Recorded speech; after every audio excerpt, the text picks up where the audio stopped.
back to the Panic Room, everyone, and to another tag video today. So guys, today's tag is an original tag, and I wasn't tagged in it directly, but Frosty over at Frosty's Books and Movies, I don't know, I think he's getting ready to change the name of his channel, but I will have him linked down below. Either way, this is his original tag. So I thought today we could do it. I like him, he's a good channel, he's a big supporter of mine, and you guys know I love to support my friends' tags. So, prompt number 1. When you read a book, do you prefer it to take place during a certain season? Spring, summer, winter, fall? I don't really care, but I'm always partial to fall, so let's just go with fall. Because of the types of books I read, fall lends itself to being spooky. I mean, come on, October, Halloween, spooky season. So I guess if I had to pick one, it would be fall, but truly I don't care as long as it's a good story. Prompt number 2, do you prefer a book to take place in a certain city, state, or country? No, as a matter of fact, I like it when it takes place in other countries because I feel like I kind of get a glimpse into that culture, and I love that. I love learning about cultures, especially from someone who lives that culture, who is part of that culture, because I feel like you really get a genuine look at it. So yeah, I don't care where it takes place. Again, it kind of comes back to the story, like just tell me a good story. But I really do like it when it's somewhere other than my own, USA, because I feel like I learned something. So no, I don't really care. Prompt number 3, does bad weather conditions help or hinder a book? I think it depends on the story.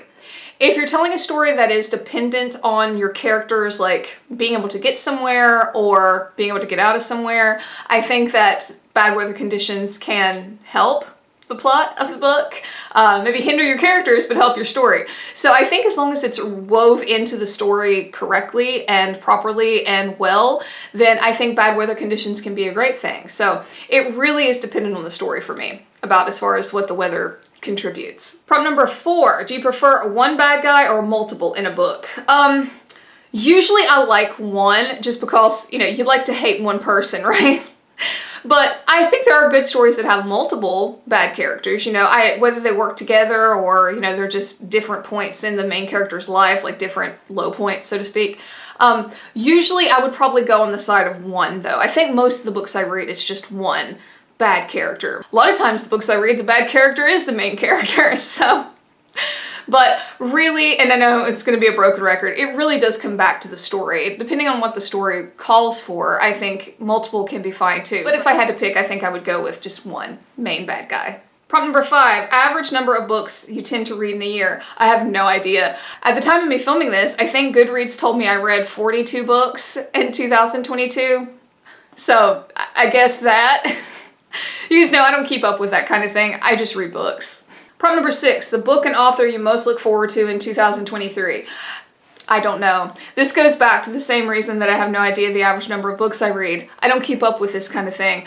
I really, truly just read what catches my attention. So I guess my answer for this would be squirrel. And prompt number 7, what book in 2022 have you read that you would like to be a movie, TV show, or miniseries? Oh, wow. You know what? I think true crime could be a really good, mini-series. If they did it well. They would really have to go into, the psychology of the main character, your girl that's telling the story. But I think that could be a really good mini-series. I think you could combine a lot of, social aspects as well as a lot of horror aspects in that. So I'm gonna go with true crime for that one. Alright guys, and that is it. Only 7 prompts. Frosty's tag was very doable, I have to say. So thank you, Frosty. This was pretty awesome. And guys, I don't think I bombed this one, so chalk one up for the books. I actually did one that was halfway decent. So guys, of course, if you like this, please hit like, hit subscribe. It would really help me out. And until next time, bye for now.